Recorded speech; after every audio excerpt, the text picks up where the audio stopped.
Մայիսի 9-ին Նախալքալաքում հարգանքի տուրք մատուցեցին երկրորդ համաշխարհային պատերազմում զոհվածների հիշատակին ֆաշիզմի դեմ հաղթանակի 81-ամյակի կապակցությամբ եւ ծաղիկներ խոնարհեցին Վաչագան Վանցյանի հուշարձանին։ 1941-ից 45 թվականի հաղթանակի կապակցությամբ ներկա էին Նախալքալակի մունիցիպալիտետի քաղաքապետ Մելքոն Մակարյանը, փոխքաղաքապետեր Թեյմուրաս Մչետլիձեն եւ Մկրտիչ Մղդեսյանը, Սակրեբուլոյի նախագահ Ռուբեն Պալյանը, պատգամավորներ եւ տեղական ինքնակառավարման մարմնի ներկայացուցիչներ։ Վրաստանի կառավարության որոշմամբ ֆաշիզմի դեմ հաղթանակի 81-ամյակի կապակցությամբ երկրորդ համաշխարհային պատերազմի մասնակիցները կստանան 2000 լարի միանվագ դրամական սոցիալական օգնություն, իսկ պատերազմում զոհվածների ընտանիքների անդամները 1000 լարի։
Բոլորիս հայտնի է, որ այսօր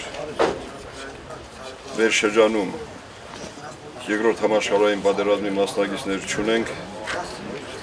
թվով մոտ 600 հոգուց ավելի մարդիկ են մասնակցել երկրորդ համաշխարհային պատերազմին, հասկանալի է, բնական է, որ այսօր այդ մարդիկը զոհվել են մեր այսօրվա երեխաների ապագայի համար, մեզ համար, իրենց թոռների, իրենց ծոռների համար։ Հավերժ փառք, հավերժ հիշատակ այդ բոլոր հերոսներին, որոնք հերոսաբար անցան, փառավոր անցան այդ ուղին, թողնելով իրենց երիտասարդ կանանց, թողնելով իրենց երեխաներին, բայց պատվով կատարեցին։ Իսկ ընդհանուր Վրաստանի մասշտաբով մասնակցել են մոտ 600,000-ից ավելի մասնակիցներ են ունեցել եւ տարբեր ազգերի Սովետական միության տարբեր երկրներից են մասնակցել եւ ցավալի այսօր, որ կարծես այդ տառը բառնությունը կրկնվում է նաեւ տարբեր երկրներում։ Բոլորիս հայտնի է Ռուսաստան-Ուկրաինա պատերազմը, Իրան, Ամերիկա, դարձյալ երեխաներ են զոհվում, կանայք են զոհվում, ծերեր են զոհվում։ Կամեցողությունս է համայն աշխարհում լինի խաղաղություն, որպեսզի ոչ մի երեխա, ոչ մի մայր արջկերից արցունքները չհոսի եւ կամեցողությունս է, որ լինի խաղաղություն եւ Աստված պահապան լինի բոլորիս։ Նաեւ օգտվելով առիթից ուզում եմ ընդունված բան է, որ այս հաղթանակի օրը մայիսին է շնորհավորենք մեզ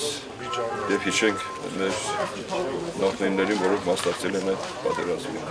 Հավերժ փառք, Աստված պահապան բոլորիս։